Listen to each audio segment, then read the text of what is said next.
Hai, hello, salam sejahtera Malaysia. Selamat datang ke channel Fels Lifestyle. Terima kasih kerana terus setia dan terus bersama di dalam channel ini. Himpunan Turun Anwar. Gesaan kepada Anwar untuk letak jawatan. Pimpinan Pembangkang Perikatan Nasional. Pemimpin Pembangkang termasuk Tun Mahathir yang menggesa Anwar untuk letak jawatan. Termasuk kepimpinan Perikatan Nasional, pemimpin-pemimpin mereka ini yang mahu Anwar letak jawatan.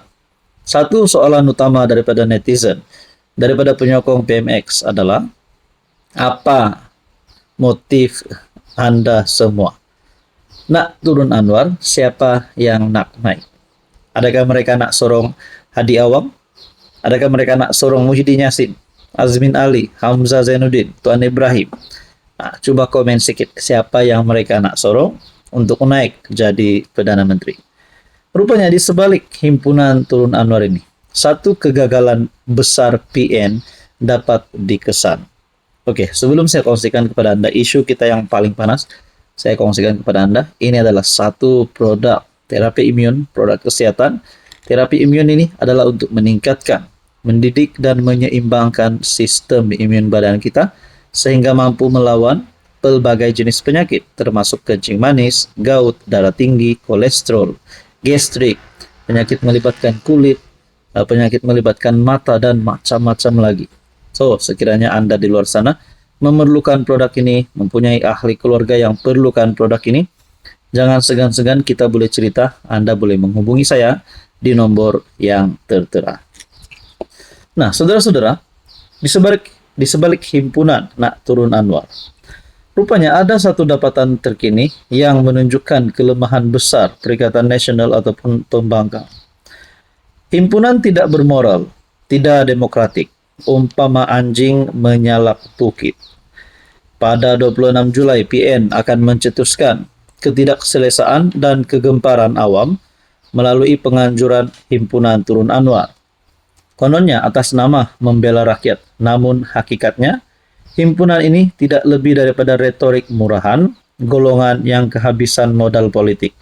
Himpunan paling bodoh, tidak bermoral dalam sejarah pasca PRU 15. Ia bukan saja tidak demokratik, malah menjadikan proses demokrasi sebagai alat pribadi untuk menggugat kestabilan negara yang sedang kembali pulih.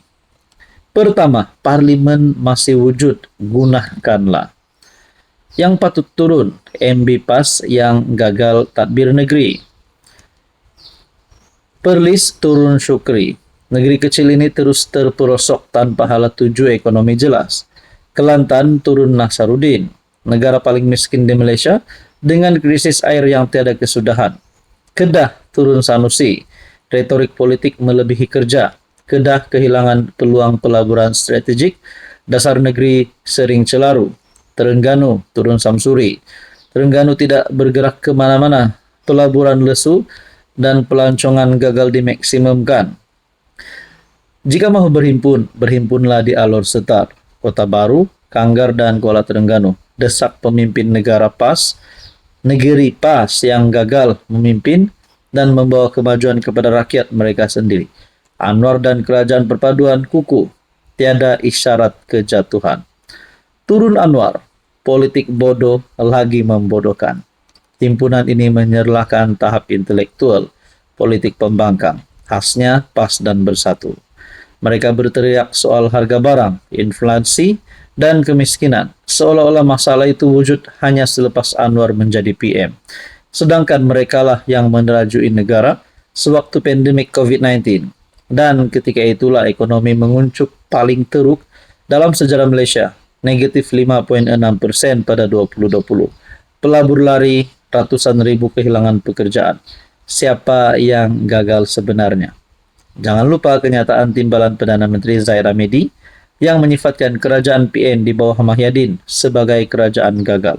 Satu tempo yang syarat dengan kelemahan pengurusan dan kehilangan keyakinan rakyat. Himpunan tanpa hala tuju, tanpa nilai tambah. Adakah ini contoh politik Islam yang PAS banggakan? Atau ini politik gopoh dan tamak kuasa? Rumusan, PN perlu cermin diri. Sudah tiba masanya PN berhenti memperbodohkan rakyat dengan mainan emosi dan sentimen palsu. Turun Anwar, rakyat hanya akan menurunkan golongan yang gagal berpikir. Nah, saudara-saudara, tulisan ini saya lihat daripada perkongsian Harapan Daily bertarik Julai 20, 2025. Jadi saudara-saudara, siapa yang nak turun sebenarnya? Hai, hello, salam sejahtera Malaysia. Selamat datang ke channel Fels Lifestyle. Terima kasih karena terus setia dan terus bersama di dalam channel ini. Saudara-saudara, antara individu yang paling dikehendaki seluruh Malaysia dan juga seluruh dunia adalah Johlo. Di manakah keberadaan Johlo hari ini? Karena beliau antara individu utama yang bertanggung jawab berkaitan dengan skandal besar yang berlaku, yaitu 1MDB, Low Tech Joe atau Johlo. Saya ingat sebelum ini ada pertanyaan, adakah Johlo nih sudah meninggal? Sebab tidak tahu berada di mana, lokasinya pun tak tahu, gambar ataupun keberadaannya pun siapa yang tahu, sampai melibatkan banyak misi pencarian pun Johlo belum ditemukan. Saya tidak tahu berapa misi yang sudah dilakukan, ada atau tidak, tapi yang pasti Johlo memang antara individu yang dicari, terutamanya rakyat Malaysia. Nah, saudara-saudara, sebelum saya teruskan, isu hari ini berkaitan dengan lokasi Johlo. Nah, saya kongsikan kepada Anda, ini adalah produk transfer factor. Produk ini adalah untuk meningkatkan sistem imun badan, untuk mendidik, menyeimbangkan sistem imun badan sehingga mampu melawan pelbagai jenis penyakit. Penyakit contohnya gout, kencing manis, darah tinggi, kolesterol, sakit-sakit badan, sendi tulang, sakit lutut, sakit pinggang, dan macam-macam lagi. Sekiranya Anda memerlukan produk ini dan ingin mengetahui lebih lanjut tentang produk ini, Anda boleh menghubungi saya di nomor yang tertera.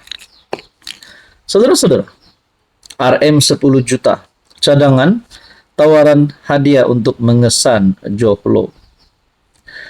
Adun Rawang, Cuah Wei Kiat menggesa kerajaan, menawarkan hadiah RM 10 juta kepada sesiapa yang dapat mengesan individu utama yang bertanggung jawab kepada skandal 1MDB, Low Tech Joe ataupun Johlo. Beliau berkata Johlo perlu pulang agar penyiasatan dan pendakwaan berkaitan 1MDB boleh dibuat secara menyeluruh. Ia akan membantu mencegah keputusan DNAA daripada berlaku sekali lagi hanya kerana ketiadaan saksi dan bukti yang tidak mencukupi. Saya mencadangkan jumlah yang ditetapkan pada RM 10 juta yang bersamaan 0.035% daripada keseluruhan dana 1MDB yang telah dikesan setakat ini. Beliau menambah, kaedah pemberian hadiah mempunyai duluan di negara-negara seperti Amerika Syarikat, China, India untuk mengesan penjenayah, pengganas atau individu yang terlibat di dalam pengubahan wang haram dan rasuah. Baru-baru ini, wartawan penyiasatan Bradley Hope dan Tom Wright telah mendakwa bahawa Johlo dikesan di Shanghai menggunakan pasport Australia dan bekerja sebagai strategis belakang tabir untuk China. Johlo menggunakan nama Greek Vase Konstantinos Echilis.